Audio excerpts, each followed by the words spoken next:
Bonjour à toutes et à tous et bienvenue dans ce nouvel épisode d'Éclat de tradition. Alors aujourd'hui on va aborder un sujet plutôt pratique et j'espère inspirant pour celles qui travaillent depuis chez elles ou qui veulent simplement créer un espace de concentration pour gérer leurs projets, leurs tâches quotidiennes. Parce que c'est pas toujours facile de créer un espace bureau quand la place elle manque. Mais rassurez-vous, il va exister des nombreuses astuces qui vont être assez simples, j'espère, pour optimiser même les plus petits espaces. Alors on y va, c'est parti. Alors, la première étape, et non la moindre, c'est de trouver un coin dans la maison qui pourra devenir votre espace bureau. Alors, voilà quelques pistes. Vous pouvez avoir un recoin qui est inutilisé, dans un petit coin dans le salon, une alcôve, un petit espace sous l'escalier, ça peut se transformer en un petit bureau. L'idée, c'est d'identifier ces petits coins qui ne sont pas vraiment utilisés ou pas bien et de les optimiser. Vous pouvez aussi utiliser un espace qui soit multifonction. Peut-être que votre salle à manger, elle peut aussi servir de bureau la journée avec un tout petit peu d'organisation. Ou alors un coin de votre chambre qui peut devenir un coin de travail. Alors faites attention avec ça parce que très vite on a vite fait de mal dormir ou de repenser à ce qu'on fait, de repenser au travail quand on a le bureau dans la maison, enfin dans la chambre, pardon. Et inversement, on peut être un peu déconcentré et penser à vouloir aller se coucher quand on est en train de travailler. Donc ça, c'est un peu dommage. En tous les cas, pensez surtout à l'importance de la lumière naturelle. Quand c'est possible, placez votre bureau près d'une fenêtre. La lumière naturelle, ça va aider à votre concentration, ça va rendre l'espace plus agréable et puis ça fera des économies d'électricité, on va pas se le cacher. Alors la deuxième chose que vous pouvez faire, c'est aussi choisir donc des meubles adaptés aux petits espaces. Une fois que l'emplacement est choisi, évidemment, vous avez besoin de le meubler. Le problème, c'est que dans un petit espace, le choix des meubles, ça va être une question cruciale parce que vous allez essayer d'éviter d'encombrer visuellement la place. Alors la première chose que vous pouvez faire, c'est choisir d'opter pour des meubles qui soient compacts et pliables. Vous avez quantité de bureaux rabattables, de tables pliantes qui peuvent être idéales dans les petits espaces. Vous pouvez les plier une fois la journée de travail terminée pour libérer de la place. Et puis quand vous avez besoin de cet espace, vous réouvrez et vous vous installez à votre bureau. Vous pouvez aussi choisir de plutôt investir dans une sorte de bureau étagère. En fait, les bureaux étagères, c'est des des meubles qui vont combiner des étagères avec une surface de travail. C'est parfait pour gagner de la place et ça vous offre aussi un peu, voire beaucoup de rangement vertical. Après, visuellement, c'est tout de suite un peu plus encombrant. C'est une question de choix. Maintenant, la chose essentielle que je vous conseille, c'est surtout d'éviter les meubles qui soient encombrants. En fait, l'idée, c'est vraiment de privilégier des meubles simples, des meubles légers. Par exemple, une petite table d'appoint, ça peut très bien servir de bureau, en fait. Vous n'avez pas spécialement besoin de beaucoup de solidité. Si vous choisissez un beau bureau en pierre, très bien, c'est très joli. Ou même un énorme bureau en bois. Mais vous allez avoir du mal à le déplacer, vous allez avoir du mal à le cacher, vous allez avoir du mal à ne pas l'encombrer, parce que voilà. Alors que si vous avez un meuble léger, voire pliant, ça vous force à rester minimaliste et focus sur l'essentiel, sur ce dont vous avez réellement besoin pour travailler, pour mettre à bien vos projets. Alors après, évidemment, on a parlé tout à l'heure de rangement vertical. L'idée, c'est d'essayer de l'optimiser. Parce que dans un petit espace, chaque centimètre va compter. Utiliser la verticalité, c'est quelque chose qui est essentiel pour organiser efficacement son bureau. Alors la première chose que vous pouvez faire, c'est installer des étagères murales, des étagères au-dessus du bureau. Ça va permettre de ranger des livres, des fournitures ou même des plantes si c'est votre truc, sans que ça n'empiète sur l'espace qui va être au sol ou sur votre espace de travail à proprement parler, là où vous posez vos papiers, votre ordinateur, que sais-je. Vous pouvez aussi opter pour le fait d'accrocher des accessoires bureaux, par exemple tout ce qui est porte-documents, tableau magnétique, panneaux à accrocher. Ça va permettre de ranger toutes les petites fournitures sans encombrer votre surface de travail. Vous me connaissez un peu maintenant, vous savez que j'aime beaucoup le fait d'avoir un espace lisse, ce que j'appelle un espace lisse en tout cas, et c'est important, je pense, d'essayer de faire en sorte qu'il n'y ait rien d'encombré visuellement sur votre espace. Là, tel que je suis installée, j'ai mon ordinateur, j'ai mon micro et voilà, j'ai mon téléphone qui est posé effectivement et puis ma petite gourde d'eau et c'est tout en fait. Et oui, je ne me sers pas de ça pour mon travail de tous les jours entre guillemets, mais ça, je le mets ailleurs en fait. J'ai des panneaux après, j'ai des étagères, etc. Je m'organise différemment. Ce que je veux surtout, c'est ne pas avoir plusieurs choses à la fois sur le bureau. Et quand je vais avoir fini d'enregistrer cette émission, et parce que je vais remballer le micro, je vais le poser, et je n'aurai de nouveau plus rien sur l'ordinateur. Il sera plus là non plus, etc. Donc, essayez d'optimiser le plus possible. N'ayez pas 15 000 choses sous vos yeux. Ça va vous stresser plus qu'autre chose. Et si c'est pas le cas, vous êtes très très forte. Alors, la chose que je vous conseille vraiment de faire, c'est d'utiliser des panneaux. Par exemple, un panneau perforé au mur. Ça peut vous servir de rangement modulaire pour accrocher ce dont vous avez besoin à portée de main. Je trouve que ça peut être pratique, ça peut être élégant. Alors oui, ça fait parfois un peu design, ou pour celles qui apprécient les choses un peu plus, comment dirais-je, un peu plus rustiques, un peu plus traditionnelles, un peu plus cosy, ça peut faire un peu bizarre. Mais c'est ça de moins qui encombre sur votre bureau. Donc à vous de gérer. Après, rien n'empêche d'essayer d'en trouver un panneau perforé ou quelque chose qui ressemble, qui remplit le même usage qu'un panneau perforé, sans que ce soit spécialement moche. Voilà, on peut tout à fait cumuler plusieurs aspects et plusieurs avantages. Justement d'ailleurs, si vous travaillez sur ordinateur ou sur tablette, etc., je trouve que les câbles, ça peut très vite transformer un petit bureau en un espace complètement chaotique et personnellement, je déteste ça. La première chose que je vous préconise de faire si vous êtes comme moi, c'est d'attacher les câbles ensemble. Donc avec des attaches ou des guettes de câbles, vous les regroupez pour éviter qu'ils traînent un peu partout. Parfois vous avez des scotch fournis dans les rallonges, dans les chargeurs de vos téléphones ou ordinateurs, etc. Eh bien, allez-y, utilisez-les.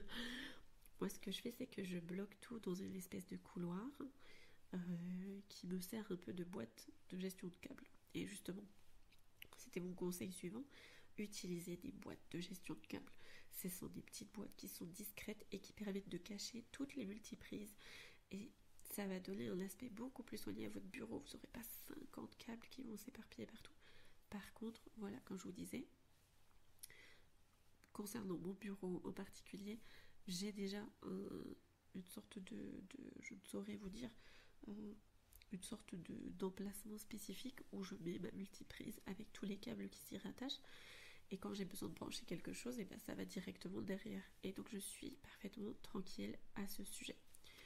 Et le dernier conseil que je peux vous donner, c'est de fixer les câbles sous le bureau en fait. Vous avez, dans le commerce, vous avez des petits crochets adhésifs. Vous fixez les câbles sous la surface du bureau pour les rendre invisibles. Ou dans le pire des cas, un peu de scotch. Ça vous rendra service, surtout si votre ordinateur est en station prolongée sur le bureau en fait. Parce que si vous l'enlevez jamais, voilà, vous pouvez très bien garder vos fils et vos câbles tranquillement. En revanche, si vous avez besoin de le bouger, de le déplacer très souvent, faites pas ça, ça va rapidement devenir casse-pied. Optez plutôt pour une boîte. Je pense que ça gagnerait à être ainsi, parce que sinon vous allez galérer à chaque fois que vous allez vouloir enlever, remettre les câbles, enfin bref. Et au final, ça sera encore plus chaotique, ça perdra tout son intérêt. Alors après, une fois qu'on a notre bureau, une fois qu'on est bien installé, il faut choisir les accessoires qui vont apporter un peu de chaleur et un peu de style, pourquoi pas. Parce que je pense qu'aménager un coin bureau, ça signifie pas que ça doit forcément être quelque chose de froid ou d'impersonnel. Je pense que c'est possible d'apporter des éléments de décoration qui vont vous ressembler tout en gardant l'espace fonctionnel, parce que c'est quand même sa fonction principale, on va pas se le cacher. Vous pouvez évidemment, pour celles qui apprécient, ajouter des petites plantes vertes, pourquoi pas. Moi je sais que je n'aime pas ça, mais c'est à titre tout à fait personnel. Vous pouvez très bien avoir des montagnes de plantes. Je sais qu'il y a plein de personnes qui apprécient beaucoup avoir des plantes vertes en visuel sur leur bureau. Ça va pouvoir ajouter de la vie et de la couleur à votre espace de travail. Ça va pas occuper trop de place, hein. Essayez de ne pas prendre une plante gigantesque. Mais voilà, parfois ça peut aussi aider à purifier l'air, ça va rendre l'espace plus accueillant, donc ça a aussi des avantages, le fait d'avoir une plante. Vous pouvez aussi utiliser des boîtes de rangement qui sont élégantes, par exemple en bois, en osier, en tissu, pour ranger vos crayons, vos stylos, vos petites clés USB, vos chargeurs, vos autocollants, que sais-je. Ça va vous permettre de garder le bureau de façon ordonnée, tout en ajoutant en fait un aspect qui sera un peu plus chaleureux, un peu plus personnalisé. Et après, bien sûr, ce que je vous conseille à 100% de faire, et peut-être même qu'on fera un épisode de l'émission exprès pour ça, c'est le fait d'accrocher un petit tableau d'inspiration. Donc un tout petit truc, ça peut être vraiment tout petit. Le bien fait la taille d'une carte postale, c'est pour vous dire, vous n'avez pas besoin de faire quelque chose d'extraordinaire. Vous accrochez un petit tableau et dessus vous pouvez épingler des citations inspirantes, des photos de famille, des images qui vous motivent. Alors moi je sais que je préfère très largement mettre une seule citation, souvent celle du moment, et puis des photos de famille et des images après qui me motivent, hein, c'est surtout ça. En général je mets une photo de famille et pas mal d'images motivantes. Et en fait je le renouvelle, ce petit tableau inspirant. Je crois qu'on tient mood board en anglais. Et en fait je le renouvelle à peu près tous les 2 fois par an, grand maximum, tous les ans parfois, dès qu'il perd en fait un peu de son usage. Et sinon le reste du temps, je l'ai sous les yeux et voilà, et je m'en porte pas plus mal parce qu'à chaque fois que je le vois, je suis de nouveau inspirée, je suis remotivée, pour tout vous dire.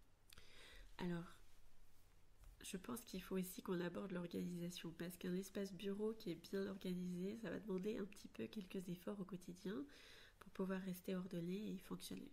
Alors, voici quelques petites habitudes que je pense vous gagneriez à prendre si vous ne les faites pas déjà. D'abord, c'est faire le tri régulièrement. Vous prenez 5 minutes tous les soirs pour ranger votre bureau, vous jetez tous les papiers utiles et vous remettez tout en ordre. Pour celles qui commencent à me connaître, vous lissez. Vous limitez les objets aussi sur la surface de travail. Essayez de garder sur votre bureau que l'essentiel, pour éviter que en fait, ça se transforme en un espace de stockage où vous ne pouvez pas réellement vous poser, vous ne pouvez pas être tranquille et l'esprit reposé. Vraiment, vous laissez. Et aussi, la dernière chose qui est assez importante, je pense, à mettre en place, c'est le système de classement. Utilisez des classeurs, s'il vous plaît, ou des boîtes ou des chemises, mais rangez vos documents de sorte à ce que vous les retrouviez facilement. J'ai connu des femmes qui avaient plein de mérites par ailleurs, mais qui continuaient à ranger leurs papiers en pile. Alors au début, quand elles venaient de se marier, qu'elles avaient un enfant, c'était gérable. Mais quand elles se sont retrouvées à avoir une vie active, une vie professionnelle, 4 enfants respectivement au lycée, collège, supérieur et primaire, c'était plus du tout possible. Sans parler de la maison, etc. Enfin bref, c'est pas possible de faire ça. Et c'est rare que les maris soient volontaires pour vous aider. Donc c'est une tâche qui nous incombe, mesdames. Sauf si vous avez un mari extraordinaire. Et nos maris sont tous extraordinaires. Mais les papiers, c'est pas trop leur truc. Donc, je pense que c'est mieux de toute façon si c'est vous qui le gérez, parce qu'au quotidien, vous êtes là, vous en avez besoin. Tandis que votre mari, la plupart du temps, il va vous demander où est telle et telle chose et il s'attend à ce que vous le retrouviez assez facilement. Mais passons. Donc, essayez de classer. Tout simplement. Si ça vous intéresse vraiment, j'essaierai de faire un épisode dédié peut-être un cœur du foyer si vraiment vous voulez que je rentre en profondeur dans le sujet. Mais voilà, je pense que c'est quand même capital pour avoir une bonne organisation et pour avoir une maison qui soit tranquille et agréable à vivre. Alors l'autre chose je pense que c'est peut-être la dernière chose que je voudrais aborder avec vous. Non, peut-être pas, peut-être que je vais dire 2-3 points, mais bon, je voudrais que vous preniez conscience qu'un coin bureau agréable, c'est aussi un espace où vous devez vous sentir bien et il faut penser à votre confort, surtout dans un petit espace. Si vous le pouvez, choisissez une chaise qui est confortable, surtout si c'est dans vos moyens. Parce que même dans un petit espace, c'est important d'avoir une chaise qui va soutenir bien votre dos. Personnellement, moi j'ai choisi un tabouret pour être sûre de justement avoir le dos bien droit. Mais après, c'est selon vous, c'est selon vos besoins. Quand j'étais enceinte, je m'asseyais toujours au bureau avec un ballon, par exemple. Ça dépend de votre confort. Quoi qu'il arrive, optez pour une assise qui soit à la fois compacte, mais le plus ergonomique possible pour votre condition à l'instant T. La deuxième chose, c'est d'optimiser l'éclairage. Donc, soit vous avez une lampe de bureau avec une lumière douce, mais quelque chose qui soit en fait suffisant pour éviter de vous fatiguer les yeux. Certes, vous êtes sur votre ordinateur, qui a un écran rétroéclairé, mais franchement, ça va vous abîmer les yeux si vous n'avez pas d'éclairage par ailleurs. Quitte à ce que ce soit qu'un tout petit éclairage. Voilà, là moi je suis avec mon plafonnier et avec ma petite guirlande. Voilà, et c'est tout à fait tranquille. Et justement, en parlant de la guirlande, c'est que l'idée c'est d'essayer de créer une ambiance qui soit propice à la concentration. Si possible, essayez de faire en sorte que votre bureau soit tourné vers un mur ou vers une fenêtre si ça ne vous distrait pas. Vous pouvez aussi mettre une musique douce pour essayer de vous concentrer, allumer une petite bougie, penser à des choses qui sont relaxantes pour vous, quoi. Et je vais quand même parler très rapidement d'une chose très importante. C'était que, fut un temps, je vivais dans un appartement. Alors ça, c'était quand nous n'avions pas encore d'enfants avec mon mari. Et on vivait dans un appartement vraiment minuscule. Et c'était impossible en fait d'avoir un espace bureau. Je n'avais pas d'espace bureau. Lui avait ce privilège parce qu'il travaillait beaucoup. Mais moi, malgré le fait que je travaillais également beaucoup, je n'avais pas d'espace bureau dédié. Et du coup, ce que j'ai instauré, parce que j'étais encore étudiante, etc., c'était une sorte de bureau portable. C'était en fait une sorte pas de caisse, enfin, à certaines périodes ça a été une caisse, mais c'était plutôt un sac qui restait à la maison. Mais à l'intérieur, j'avais mon petit ordinateur, donc à l'époque c'était un netbook, c'était même pas vraiment un ordinateur, c'était un genre de minuscule ordinateur. Je sais pas si vous connaissez les netbooks, je ne sais même pas si ça existe encore, mais enfin voilà, à l'époque j'avais un netbook quand j'étais étudiante. Donc à l'intérieur de ce sac, il y avait ça. Il y avait tous mes livres et cahiers de cours de l'année en cours, toute matière cumulée. J'avais tout dans le sac. C'était pas voilà, c'était classé bien sûr après, mais tout était centralisé. Et vous aviez aussi ma trousse, des post-it, du matériel de papeterie, de rechange, de secours, quelques cahiers vides, etc. J'avais vraiment ma petite papeterie à la maison. Et en fait, ça m'a sauvé la vie. Parce que les fois où je voulais travailler sur le canapé, je travaillais sur le canapé. Les fois où... Alors j'étais étudiante, donc j'avais une vie un peu plus... on va dire un peu différente. Mais voilà, les fois où je voulais travailler sur le canapé, je prenais mon sac et j'allais travailler sur le canapé. Les fois où je voulais travailler sur le lit, je faisais de même. Les fois où je voulais travailler plutôt sur la table à manger, c'est encore ce que je faisais.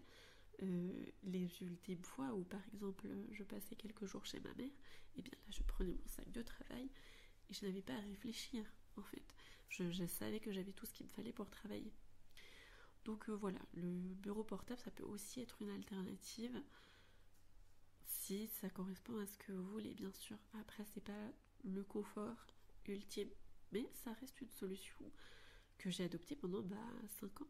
Donc 5-6 ans peut-être. En tout cas, c'était une solution idéale. Et 6 ans, pardon. Et du coup, je ne saurais que trop vous la conseiller, surtout si vous êtes étudiante, si vous avez très très peu de place, si vous vivez en studio aussi ou dans des très petits appartements. Je sais que c'est très difficile de vivre en ville, que ça coûte très cher. Donc voilà, n'hésitez pas surtout à chercher des solutions annexes comme ça, comme l'idée du bureau portable. Et puis ça c'est quelque chose qui convient aussi très bien aux jeunes mamans, je pense. Je ne l'ai jamais expérimenté à proprement parler, mais le bureau portable quand on est jeune maman, bah en fait vous pouvez l'emmener dans la salle de sieste, vous pouvez l'emmener dans la salle où vous le faites jouer sur son tapis, comme ça vous l'avez tout le temps sous les yeux, l'enfant, et puis bah, votre bureau portable aussi finalement. Donc quand vous avez un tout petit, ça peut aussi être très très très bénéfique et vous apporter beaucoup d'aide. Alors bah voilà, je pense qu'on a exploré ensemble plusieurs manières d'aménager plus ou moins un espace bureau qui soit relativement pratique et agréable, et ce même avec peu ou voire pas du tout d'espace. Je pense qu'avec voilà, avec un peu de créativité, bah, vous pouvez transformer presque n'importe quel coin de la maison en bureau en fait. Hein. Alors voilà, bah merci d'avoir écouté cet épisode d'Éclat de tradition. J'espère que vous avez trouvé des idées qui vous inspirent pour créer un espace de travail personnel et où vous vous sentez bien surtout. Et n'oubliez pas voilà, qu'un bureau bien organisé, ça peut toujours vous motiver à accomplir vos tâches avec un peu plus d'enthousiasme, un peu plus de sérénité. Je vais vous dire à bientôt pour un prochain épisode. Et bien d'ici là, prenez soin de votre chez vous et surtout de vous-même. Et je vous souhaite beaucoup de bonheur.